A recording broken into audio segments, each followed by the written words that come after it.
మీలో చాలా మందికి నేనేం చదువుకున్నాను, నా క్వాలిఫికేషన్ ఏంటి, నేను చేసే ఉద్యోగం ఏంటి, మన ఛానల్లో నా టీవీ ఇంటర్వ్యూ వీడియో చూసి నా చదువు గురించి తెలుసుకున్న వాళ్ళు అసలు ఈ చదువు ఎలా చదవాలి, దాని గురించి మరి కాస్త ఇన్ఫర్మేషన్ చెప్పమని చాలానే డౌట్స్ కామెంట్స్ చదువుతూ ఉంటాను. కానీ షార్ట్ ఆన్సర్ బిట్కి ఎస్ఏ ఆన్సర్ రాయలేక మీ క్వశ్చన్ని పాస్ చేసేసేదాన్ని. కానీ ఇప్పుడు సమయం కుదిరింది కనుక ఎందుకు వచ్చింది అనుకోకుండా నాతో పాటు వస్తే సంవత్సరానికి ఒకసారి మా కంపెనీ సెక్రటరీలందరినీ ఒకచోట సమావేశపరిచే నేషనల్ కన్వెన్షన్ ని చూపిస్తూ ఓ కంపెనీ సెక్రటరీగా ఇక్కడ దాకా చేర్చిన నా చదువు ప్రయాణాన్ని చాటభారతంలా కాకుండా ఓ చిన్న కథలా క్లుప్తంగా మీతో పంచుకోవడానికి ప్రయత్నిస్తాను. ఓ సాధారణ అమ్మాయ్యాక కష్టపడి సాధించుకున్న ఓ అరుదైన గౌరవం చూసి మీలో కొంతమందికైనా ఇన్స్పిరేషన్ గానో మోటివేషన్ గానో అనిపిస్తే చాలు. ఒక అమ్మాయిగా జీవితంలో ఎన్ని రోల్స్ ప్లే చేసినా, పెద్దోళ్ళ దగ్గరైనా పిల్లల దగ్గరైనా సమాజంలోనైనా నాకంటూ ఒక గుర్తింపుని గౌరవాన్ని ఇచ్చింది మాత్రం నేను సాధించిన ఈ చదువే. దాని వెనుక నేను పడిన కష్టం గురించి కన్వెన్షన్కి వెళ్తూ వచ్చే వీడియోలో చెప్తాను. ఫలానా వాళ్ళ అమ్మాయి, ఈయన వైఫ్ అభి చైత్రిక వాళ్ళ అమ్మ అనేవి ఒక రకమైన గుర్తింపు అయితే, all India ranker CS Ravali Mulagada అనేది నా కీర్తి కిరీటం అంటాను. ఒక ఆడపిల్లగా జీవితంలో ఎన్ని రోల్స్ ప్లే చేసినా నీకంటూ ఒక ఐడెంటిటీ ఉండాల్సిన అని మా నాన్నగారు చెప్పిన మాటలు చిన్నప్పటి నుంచి చెవుల్లో మోగుతూ ఉండేవి. మేబీ అదే నా డ్రైవింగ్ ఫోర్స్ అయిందేమో ఈ జర్నీలో ఎన్ని హర్డల్స్ వచ్చినా విన్నర్గా డెస్టినేషన్ చేరడానికి. 10th తర్వాత నాకు సైన్స్ నచ్చలేదు నాన్నగారు అంటే కామర్స్ దారి చూపించారు. అలా ఎంఈసీ చదివి బీకామ్ ఆనర్స్ చేస్తుండగా అప్పుడు నాన్నగారు నా ముందు 2 ఆప్షన్స్ ఉంచారు. ఒకటి ఏదైనా మాస్టర్ డిగ్రీ తీసుకుని ఉద్యోగంలోకి వెళ్ళిపోవడం, 2 ఏదైనా ప్రొఫెషనల్ కోర్స్ ఆప్ట్ చేసుకోవడం. రెగ్యులర్ దారి కన్నా కొత్త దారి మీద ఆసక్తి ఎక్కువ ఉండడంతో ప్రొఫెషనల్ కోర్సే ఆప్ట్ చేసుకోవాలని డిసైడ్ అయ్యాక అప్పుడు నా ముందు 2 ఆప్షన్లు కనపడ్డాయి. CA or CS, chartered accountancy లేదా company secretary course. CA accounts తో నంబర్ గేమ్ అయితే సిఎస్ కార్పొరేట్ లాస్ తో చెలగాటం. 2 రైలు పట్టాల్లా పక్కపక్కనే ఉండే ప్యారలల్ కోర్సులు. రెండిట్లో నా ఇంట్రెస్ట్ ఏదో తెలుసుకోవడానికి 2 పడవల మీద ఒకేసారి ప్రయాణం మొదలుపెట్టాను. ఎంట్రన్స్ ఈజీగానే క్లియర్ చేసిన సెకండ్ లెవెల్లో యాక్చువల్ కోర్ సబ్జెక్ట్ లోకి వెళ్లేసరికి నా ఇంట్రెస్ట్ అకౌంట్స్ మీద కన్నా లా మీద ఎక్కువ ఉందని అర్థమైంది. అప్పటి నుంచి నా ఫోకస్ సిఎస్ మీదకే మళ్ళీపోయింది. అలా సిఎస్ కోర్సులో సెకండ్ లెవెల్ అంటే ఎగ్జిక్యూటివ్ ఎగ్జామ్స్ క్లియర్ చేసి ఫైనల్ మెట్లు ఎక్కేలోపు పెళ్లి పీటలు ఎక్కాల్సి వచ్చింది. ఏ వయసులో జరగాల్సిన ముచ్చట ఆ వయసులోనే జరగాలి అని సిఎస్ ఎగ్జిక్యూటివ్ అనే 2వ పెద్ద మెట్టెక్కేసింది నా కూతురు. ఇంకా మిగిలింది ఫైనల్ ఒక్కటే అనే ఆత్మవిశ్వాసంతో మా నాన్నగారు నన్ను పెళ్లిపేటలు ఎక్కించి ఓ అబ్బాయి చేతిలో పెడితే తన చేయి పట్టుకుని ఆ ఫైనల్ మెట్లు ఇంకా సులువుగా ఎక్కేయచ్చు అనుకున్నాను. కానీ పెళ్లి తర్వాత పిక్చర్ కంప్లీట్ గా మారిపోయింది.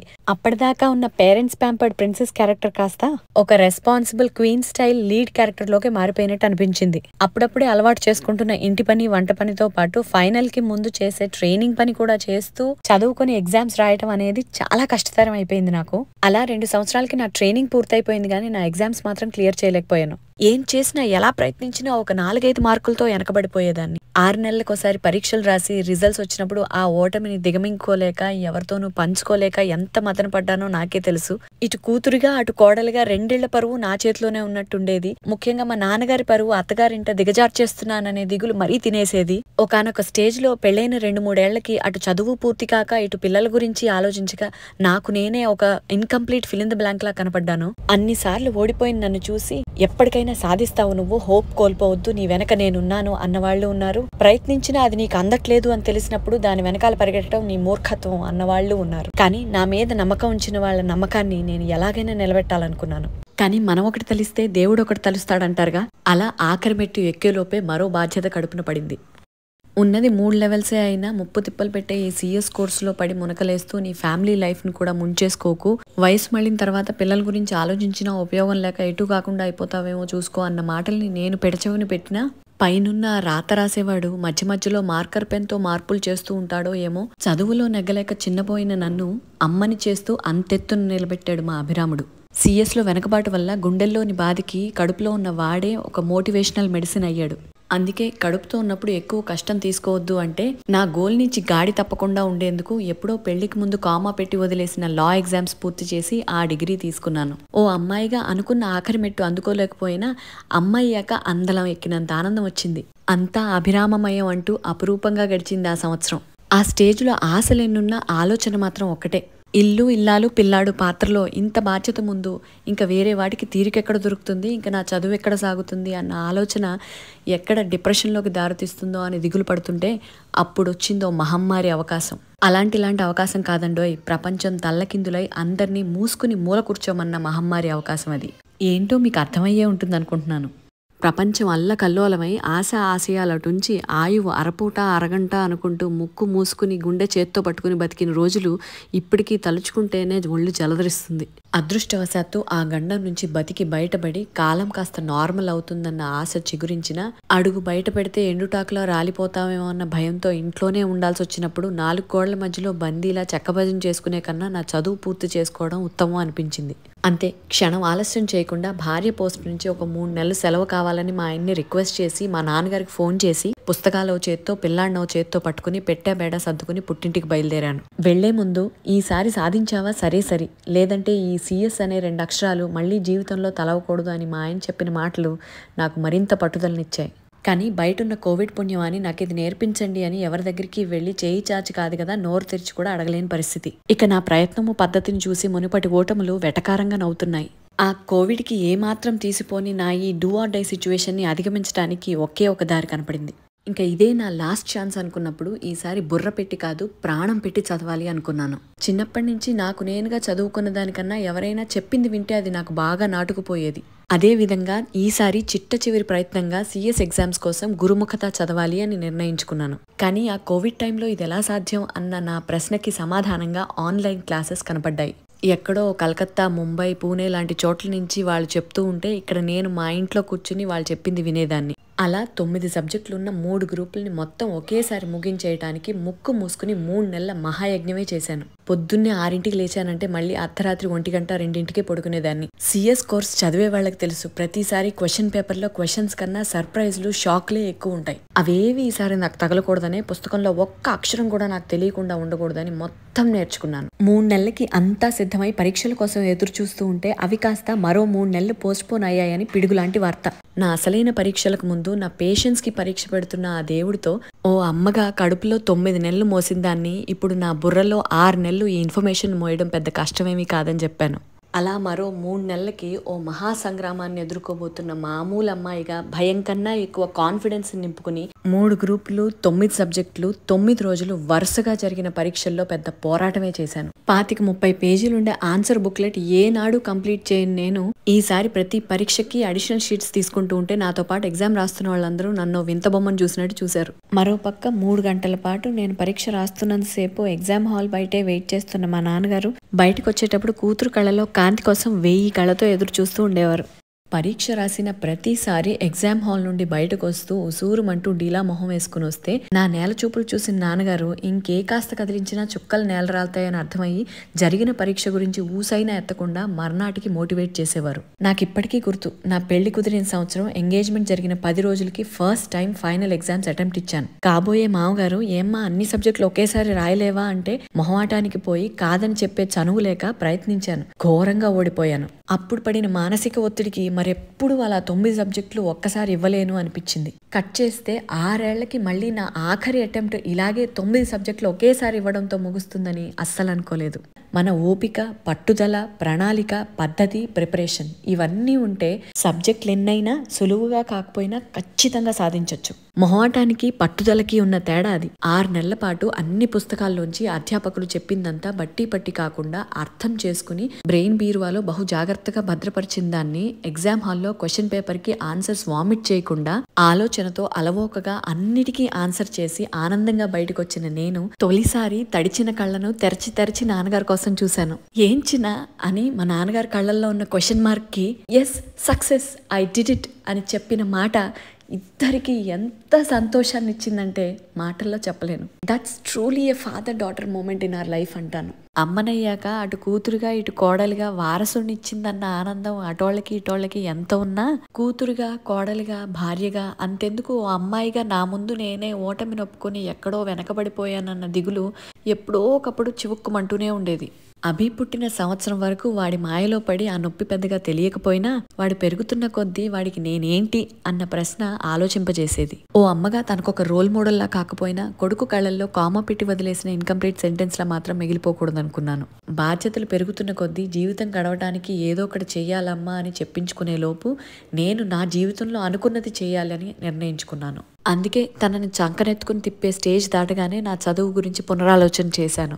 ఈ ఒక్క ఆఖరి మెట్టు ఎక్కేస్తే మా నాన్నగారి గుండెల్లో మౌంట్ ఎవరెస్ట్ ఎక్కి కూర్చుంటాను. మామయ్య గారి ముందు నాన్నగారి మాట నిలబెట్టి కోడలిగా హుందాగా నిలబడతాను. భార్యగా మా ఆయనకి మరింత గౌరవాన్ని ఇస్తాను. అమ్మకు మరో ఐడెంటిటీ ఉందని మా అభితో గర్వంగా అంటాను. అన్నిటికీ మించి నాకు నేను అనుకున్నది సాధించి అందరినీ మెప్పించిందాన్ని అవుతాను. ఆలోచనలో ఇంత అందంగా ఫ్యూచర్ పిక్చర్ కనపడుతుంటే ఆ ఆఖరి మెట్టుకు పెద్ద నిచ్చెన అవసరం లేకుండా నా కాళ్ళ దగ్గరే చిన్న స్టూల్లా కనపడింది. ఇదే మోటివేషన్ తో ఆఖరి attempt don't quit do it అనే కొటేషన్ తో ప్రిపరేషన్ స్టార్ట్ చేశాను. ఫిబ్రవరి 25, 2021 నాటి మాటిది. 9 సబ్జెక్టులతో 3 గ్రూపులు మొత్తం ముగించేద్దామని 3 నెలల పరీక్షా దీక్ష మొదలు పెట్టాను. జాగ్రత్తగా జూన్ లో రాసేద్దాం అనుకుంటే లేదు, ఆలోచించి ఆగస్టులోనే రాయమన్నారు. అయ్య బాబోయ్ అనిపించిన అవకాశం లేక ఆగస్టు వరకు ఆగి ఆచితూచి అన్ని ఎగ్జామ్స్ ఆఖరి నిమిషం వరకు రాశాను. ఈ సిఎస్ పరీక్షల్లో మరో గమ్మత్తు ఏంటంటే మన చేతి రాత ఎంత బాగున్నా దిద్దేవాడి చేతుల్లో మన జాతకం ఉన్నట్టు మార్క్ షీట్ మన చేతికి వచ్చేంత వరకు మనం రాసిన మన చేతి రాత ఫలితం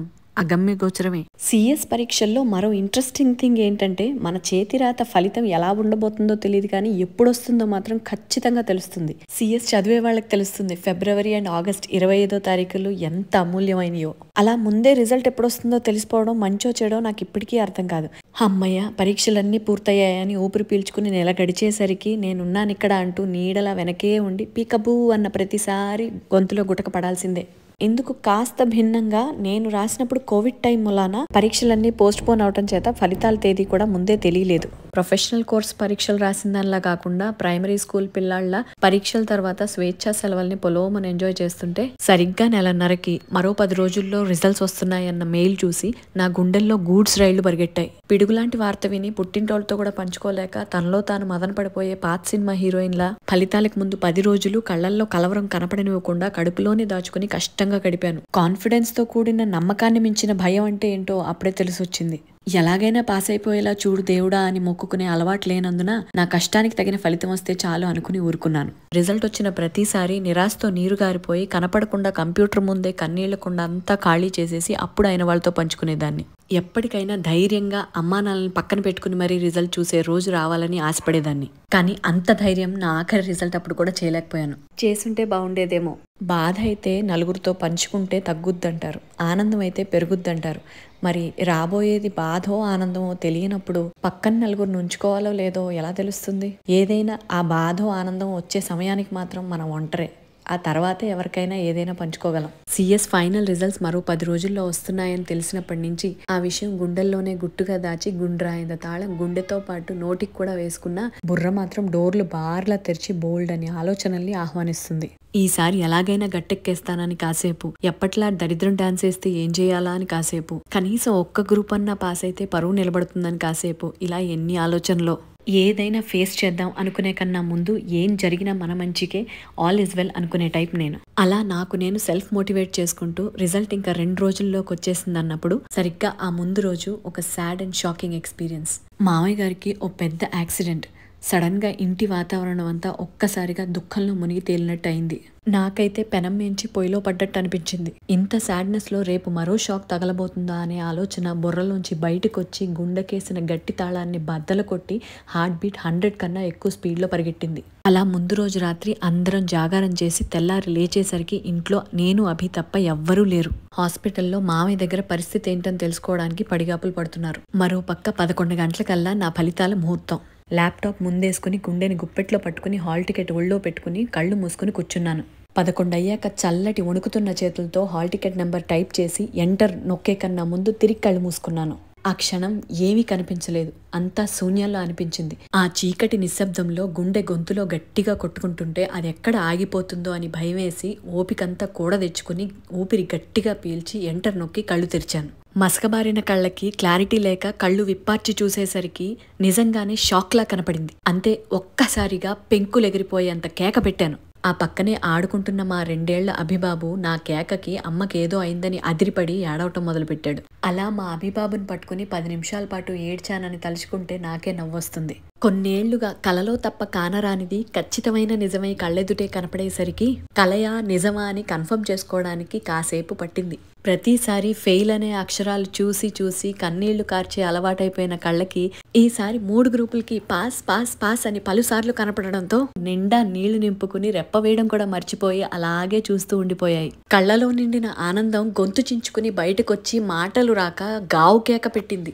వెర్రిదానిలా పిచ్చి కేకలు పెడుతున్న అమ్మను చూసి ఏమైందో అర్థం కాక మా అభిబాబు గాబరాగా వచ్చి నన్ను గట్టిగా హత్తుకుంటే ఆ స్పర్శకు నేను సోయలోకొచ్చి తిరిగి తనని హత్తుకుని అమ్మ సాధించేసిందిరా, అమ్మ కంపెనీ సెక్రటరీ అయిపోయింది నాను అని ఆ పసివాడికి ఏమీ అర్థం కాకపోయినా అమ్మకి ఇంతటి ఆనందం ఇవ్వడంలో పెద్ద పాత్ర పోషించిన మా చిన్న బాబుతో మొదటిగా నా విజయాన్ని పంచుకుంటూ తెగ సంబరపడిపోయాను. ఆ క్షణం నా ఆనందాన్ని పంచుకోవడానికి అమ్మా నాన్నలు మిగతా కుటుంబ సభ్యులు ఎవ్వరూ నా ఎదుట లేరనే చిన్న వెలితి ఉన్నప్పటికీ ఏమో ఎన్నేళ్ల నుంచో వెయిట్ చేయించిన ఈ విజయం నేనే ఫస్ట్ ఎక్స్పీరియన్స్ చేయాలని రాసుందేమో అని సర్ది చెప్పుకుని నాకు నేను శభాష్ అని భుజం తట్టి అందరికీ ఫోన్ కొట్టి టమకేసుకున్నాను.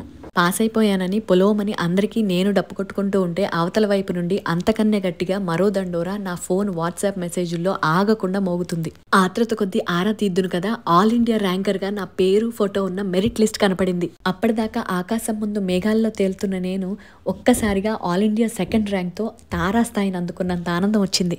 అన్ని గ్రూపులు కలిపి ఒకేసారి పాస్ అయిపోవడమే పెద్ద మహద్భాగ్యం అనుకుంటూ ఉంటే ఆ కీర్తి కిరీటానికి ఆల్ ఇండియా సెకండ్ ర్యాంక్ అనే రత్నం తోడయ్యేసరికి మణిమకుటమై మిలమిలా మెరిసిపోయింది. నేను కోచింగ్ తీసుకున్న సంస్థలు, నాకు చదువు చెప్పిన గురువులు ఒకరి తర్వాత ఒకరు ఇలా వాట్సాప్ స్టేటస్లు, పోస్టర్లు, మెసేజ్ల ద్వారా అభినందనలు అందజేస్తుంటే అవధుల్లేని ఆనందాన్ని పొందాను.